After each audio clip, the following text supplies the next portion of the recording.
Good morning. Good morning. How are you all, lovely knitters? Come on in. Come and have a little chat with me. I'm Libby from Truly Myrtle. This is my live podcast. I do this live podcast every single Thursday, almost most Thursdays.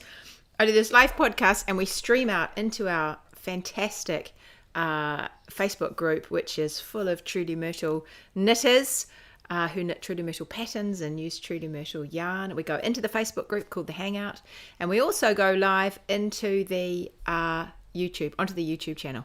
So it is lovely to have you with me. You can find me at trulymyrtle.com. If you're not a subscriber to my mini mag, you might want to sign up because I have a new pattern out tomorrow. I'm going to talk about it today, and mini mag subscribers get a special discount.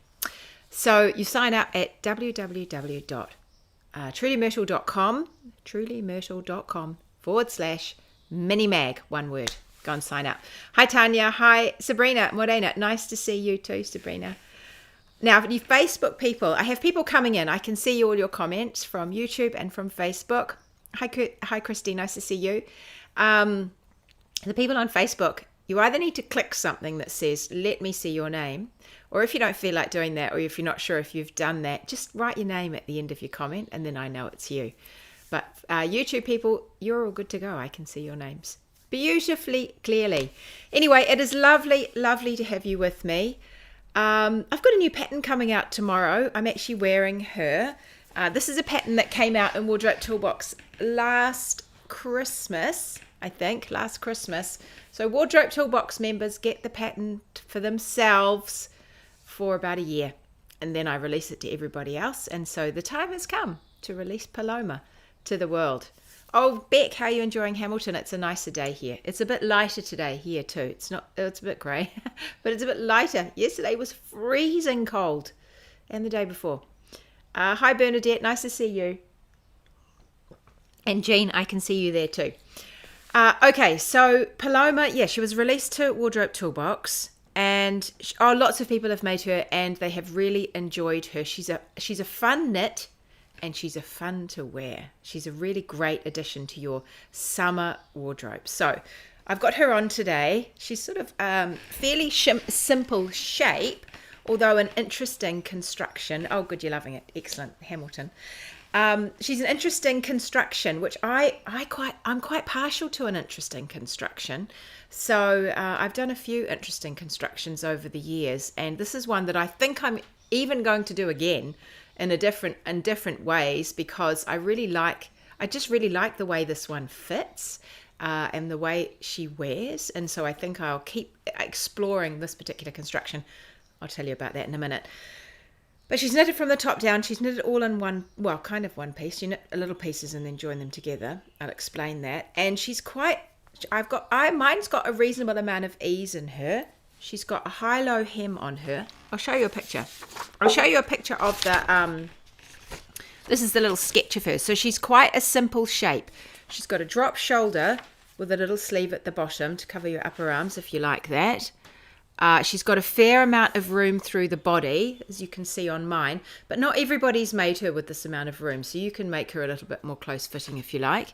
And then she has this high-low hem, and of course you can make the body higher or lower, and I have just gradually given her just a gradual A-line shaping as we go down the body.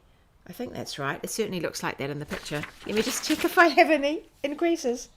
I don't know if I did, I think she might be straight, but she ends up looking A-line. Someone might be able to remind me. I can't see any. My back, I can't twist properly. Oh, no. Oh, no, I can't see any increases. How about that, eh? Isn't it funny when you make something and then you just forget so many details of them once they're done. Okay, so that is Paloma. She's fun. She's a really fun one to wear, and she's a fun one to knit. So I'll tell you how you knit her. You start at the top, like I said, and you actually start with these shoulders. This is going to be interesting for me to try and twist around again. She starts with these little shoulder panels that go to here.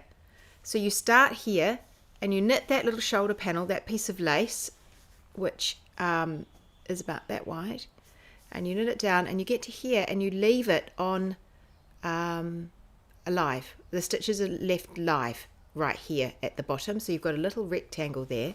And then you do another one for the other side. So you start at the top and you knit down and you leave those little stitches live at the bottom. And so you have these two little shoulders, these little lapels, is that what you call them? On your shoulders. And then you arrange them and you pick up stitches. We start with the back and we pick up stitches all along one side and we knit just a tiny bit, and then you do it on the other side and then you join them together to create the back, and that just gives you a little bit of a neck drop. And then you do the same for the unit down the back, and then you do the same for the front. So you pick up the stitches down each shoulder panel like that. You work some short rows, start your short rows and a little bit of neck shaping here, and then you underneath here, once you've got to about that long, you can see you've got like a little wedge of knitting here.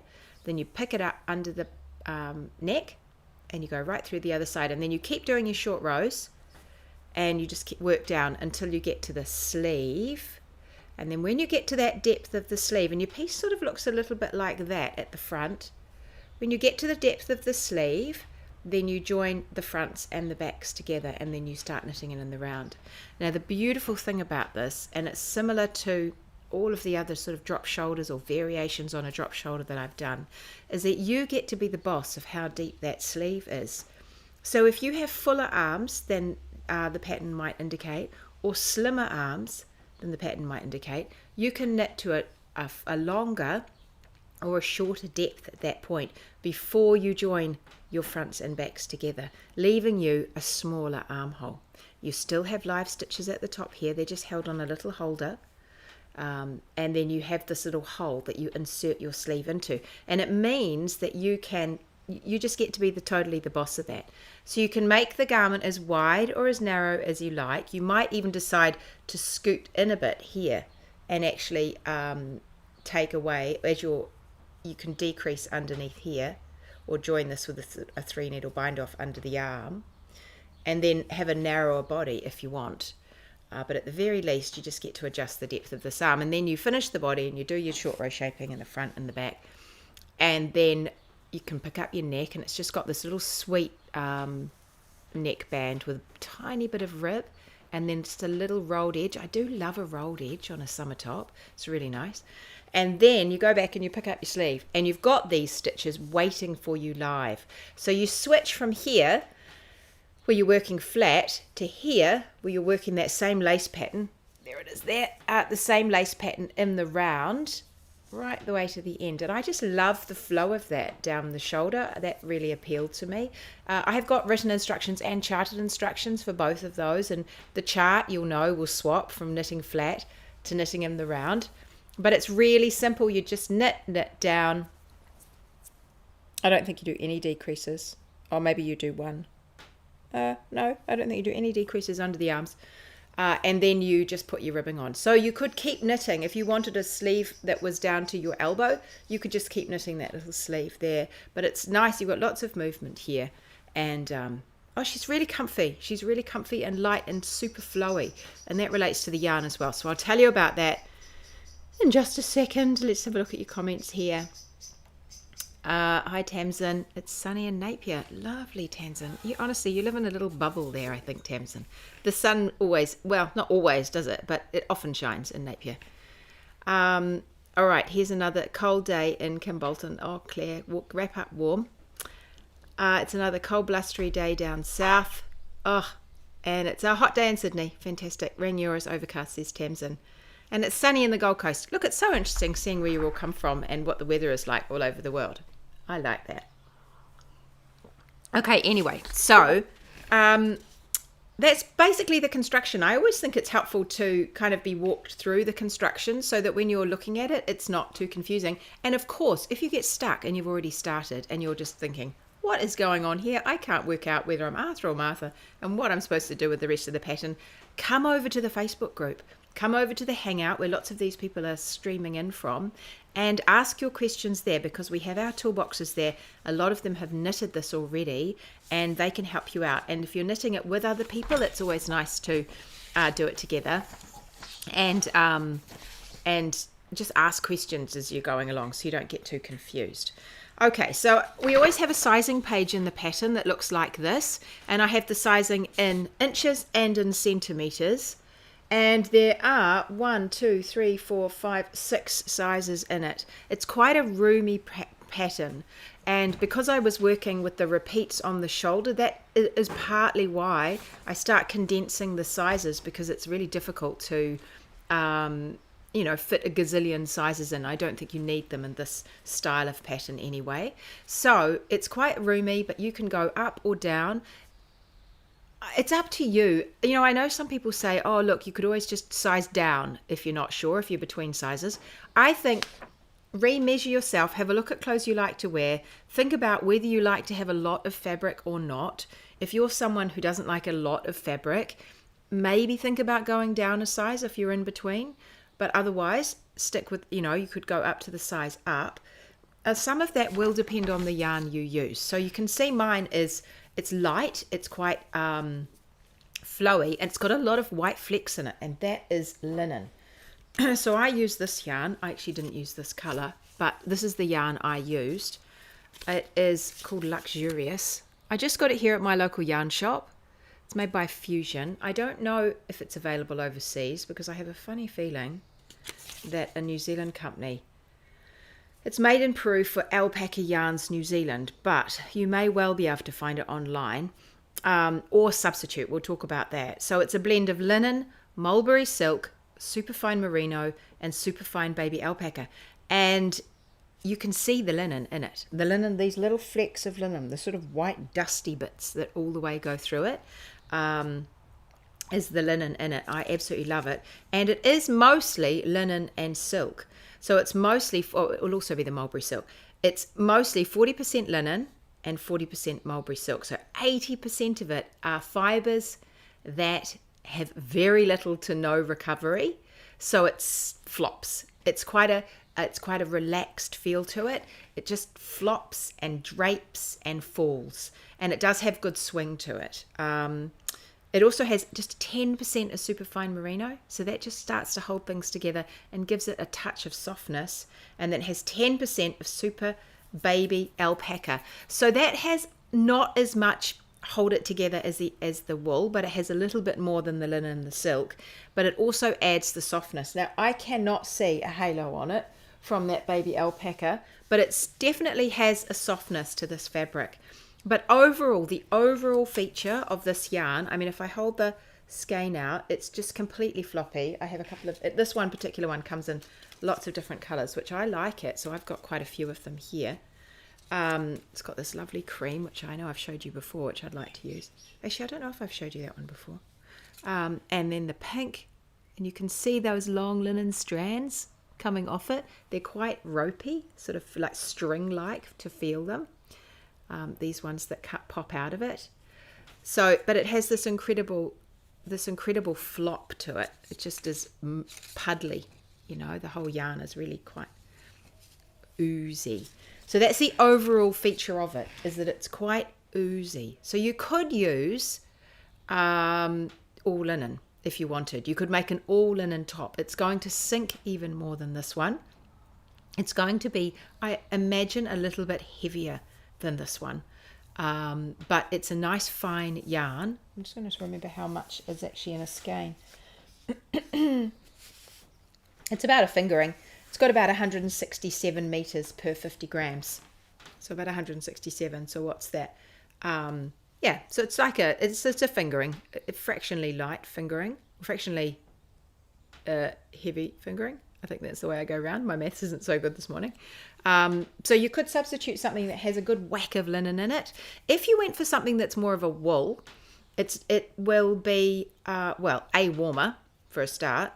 It depending on the spin of the yarn and whether it's mixed with a little bit of silk. A little bit of a silk merino might actually be really nice for this. It's going to be warmer.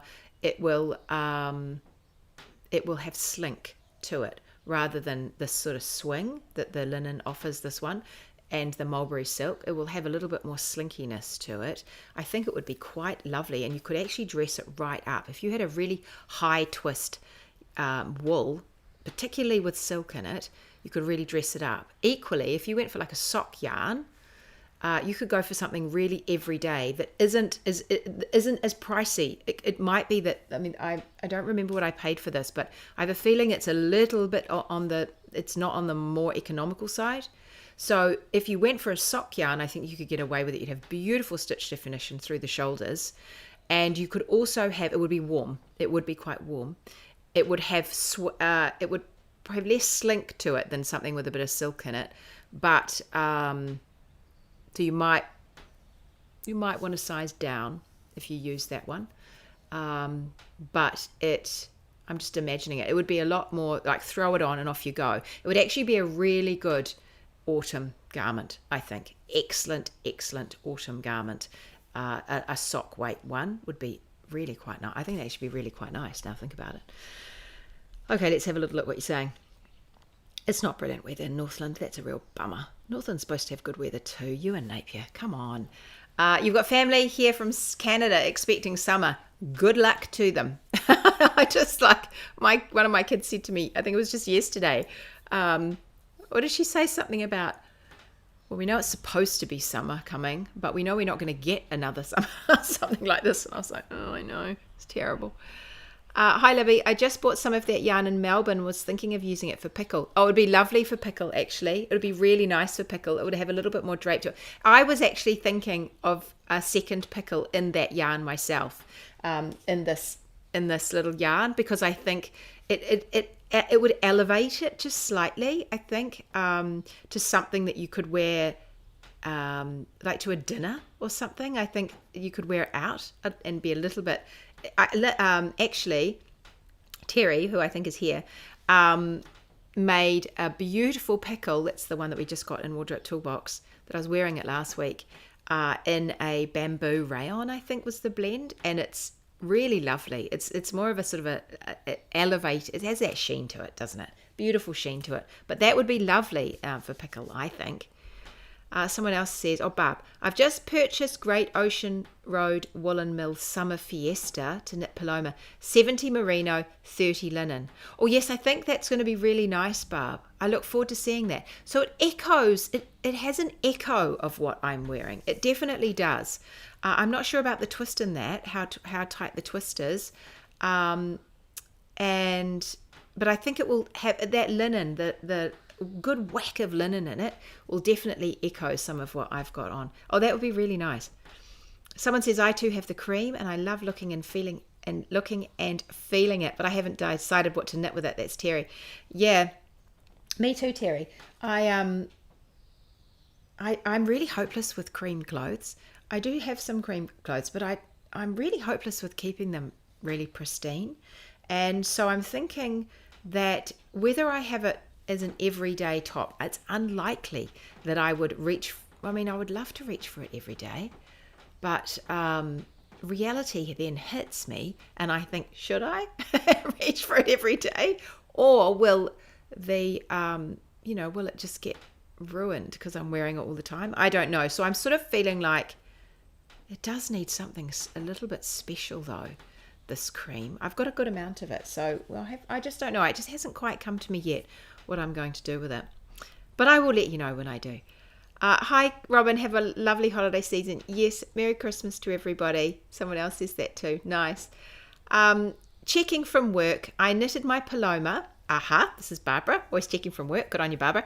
I knitted Paloma using DMC Natura linen. Okay, now that is what I used for Urchin. That is a fabulous choice for this one.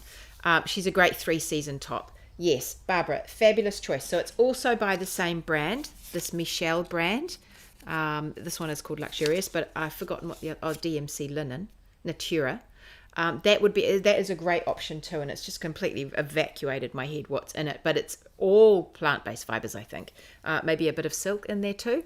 But yes, that would be a good whack of cotton in that one, actually, isn't there? You could use 100% cotton heather. You definitely can. It will have a different feel. So if you're going to use a cotton, I would use one that it's going to be fine because it's going to be a fingering weight.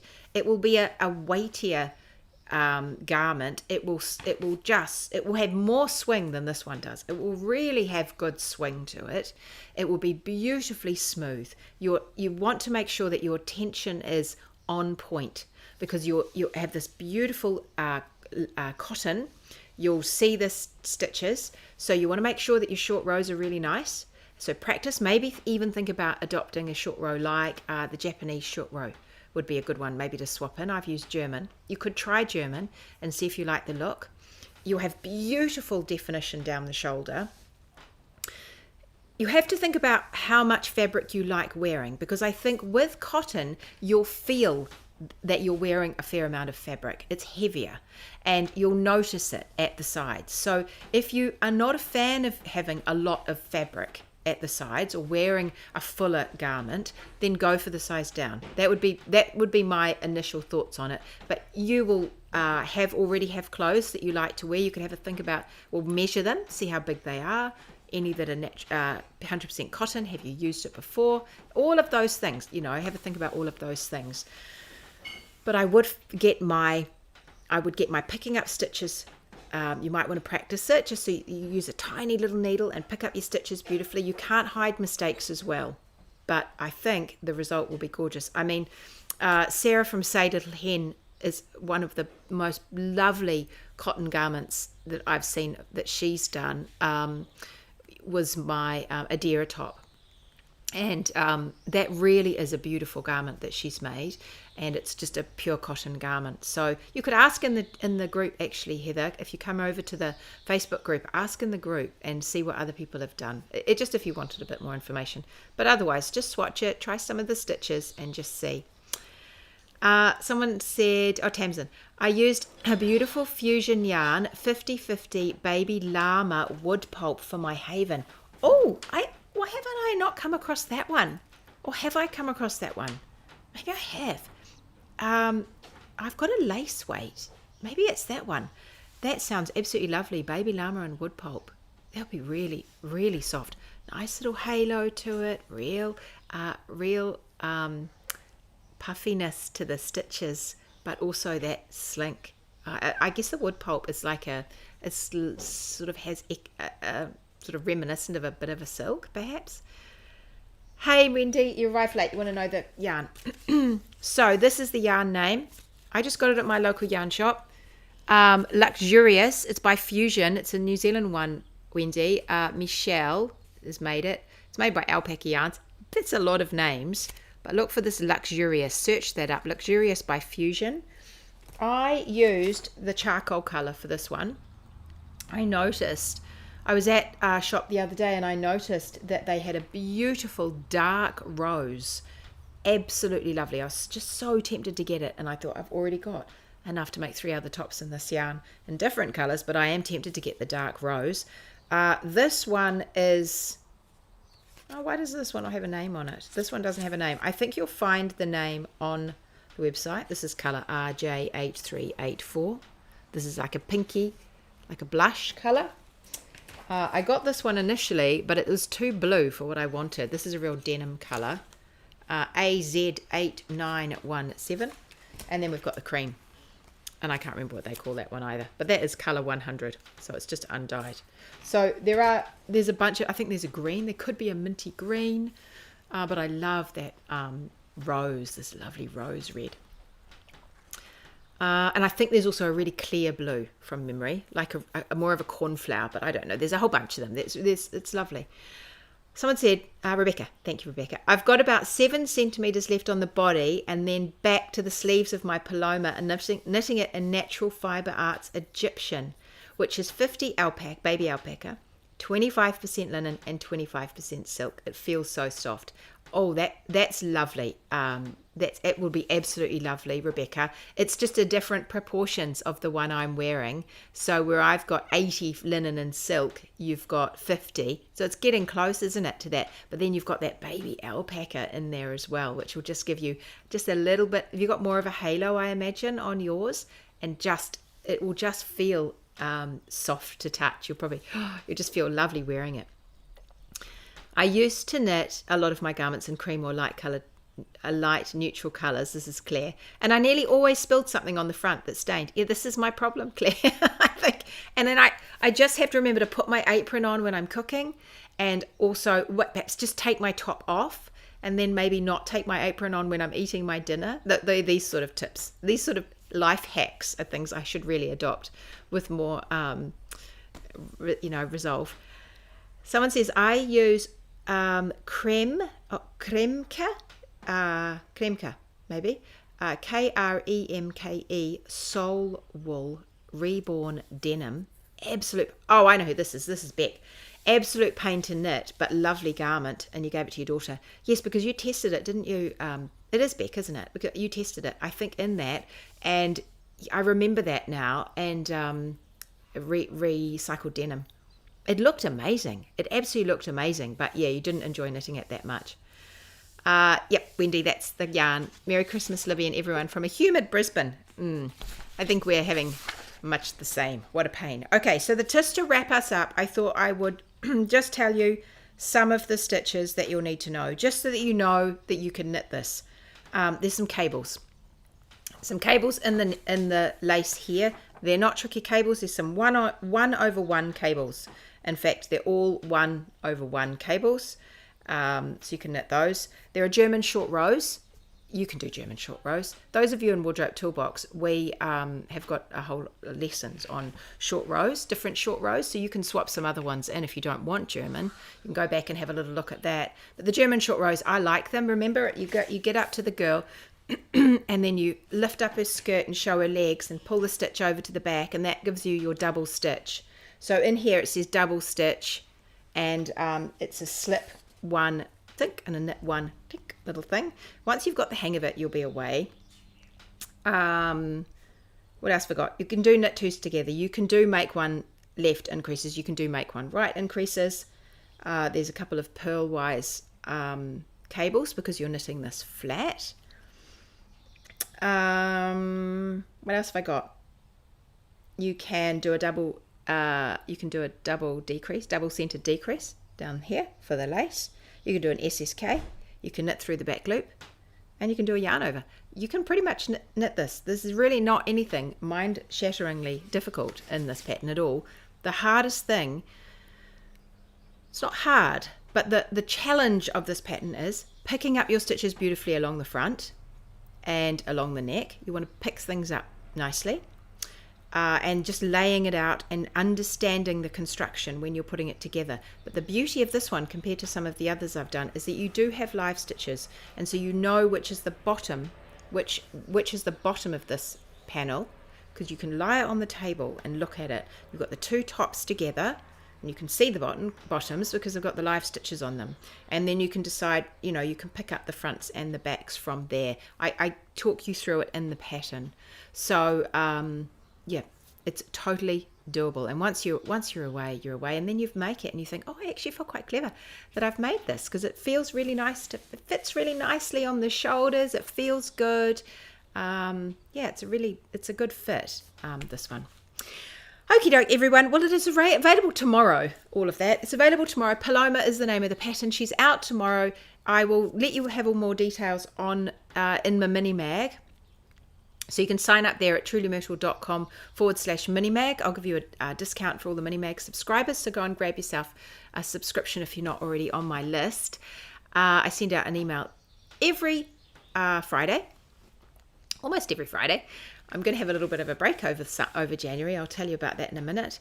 And so she'll be available on my website, and she'll also be available on Ravelry. And then at some point in the days to come, she'll be available on Love Knitting. But the discount will apply to Ravelry or my website. So you can grab those. There goes my dog. Someone's arriving.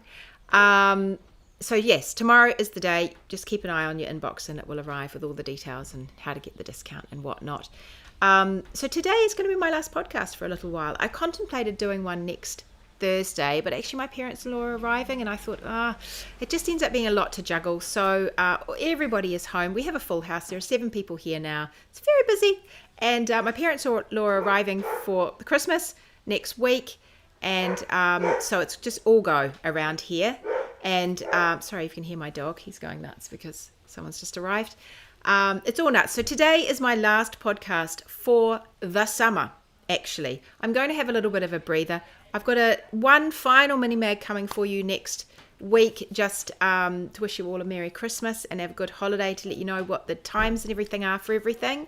But I'm going to have a bit of a break, and I'm going to come back when the kids go back to school. I will still have kids here that haven't headed back to university, but I'll come back at the end of January, and then I'll be back in the rhythm of it for next year. So it's lovely to see you all. Happy knitting, everyone, and I'll catch up with you tomorrow for the new Paloma pattern. So see you later. Bye, everybody.